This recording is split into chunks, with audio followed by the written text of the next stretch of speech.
Hello guys, welcome to Priraj blog. এই যে আমরা হাওড়া ময়দানে চলে এসেছি। এবার যাব হচ্ছে আমরা স্প্ল্যানেড। টিকিট কাউন্টারের সামনে জাস্ট লাইনটা দেখো গাইস। টিকিট কাউন্টারে এখন এত লাইন। ঢুকে গেছি, মেট্রোর জন্য দাঁড়িয়ে আছি। শিওর তো স্প্ল্যানেড যাবে? হ্যাঁ দেওয়া আছে ওখানে স্প্ল্যানেড। এই যে গাইস, আমি একটুখানি ভয় পাই সব নিয়ে, কারণ এই যে স্প্ল্যানেড, এই যে সবাই দাঁড়িয়ে আছে, আমরাও দাঁড়িয়ে আছি।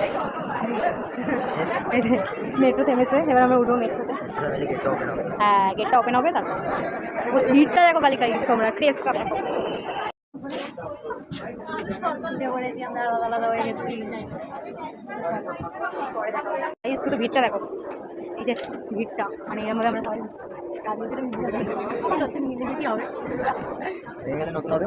হ্যাঁ, তুই করবি নতুন এসে একটা জায়গায় এসে পড়েছি, ওকে নিয়ে এসেছি হাত ধরে। দেখ গাইস, ও আসতে পারছিল না, আমাকে হাত ধরে নিয়ে এসেছি।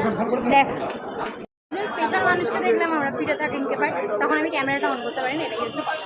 ঠিক আছে, চলো, দেখাতে হয়ে গেল। আমি তো দেখে নিয়েছি, তোমাদেরকেও একদিন দেখাবো। কালেকশন এখানে অনেক আছে, বাট যে ছেলেটা আমার সাথে এসছে অনেক খুঁতখুঁতে। আমার পছন্দ ওর পছন্দের সাথে মেলে না গাইস, তো সেই জন্য এখন দেখতে থাকছে অনেক কালেকশান। এই যে জিন্স দেখতে পারবে, ব্যাগি জিন্স সব পাওয়া যাবে এখানে, সব। কিন্তু আমি বলেছিলাম না, আগে একটা ভিডিও আছে আমার, আমি তোমাদেরকে বলবো, যেখানে আমি বলেছিলাম যে আমার কাছে ময়দানি শেষ। আমরা এই যে ও নিয়েছে হচ্ছে, কি নিয়েছিস তুই? এই দাদাটার কাছ থেকে আমরা নিয়েছি হচ্ছে লেবুর শরবত, আর এখানে কোলা করে যাবে, এটাকে ঠিক করে দে তো। হ্যাঁ দেখো গাইস, একজন নিয়ে নিল।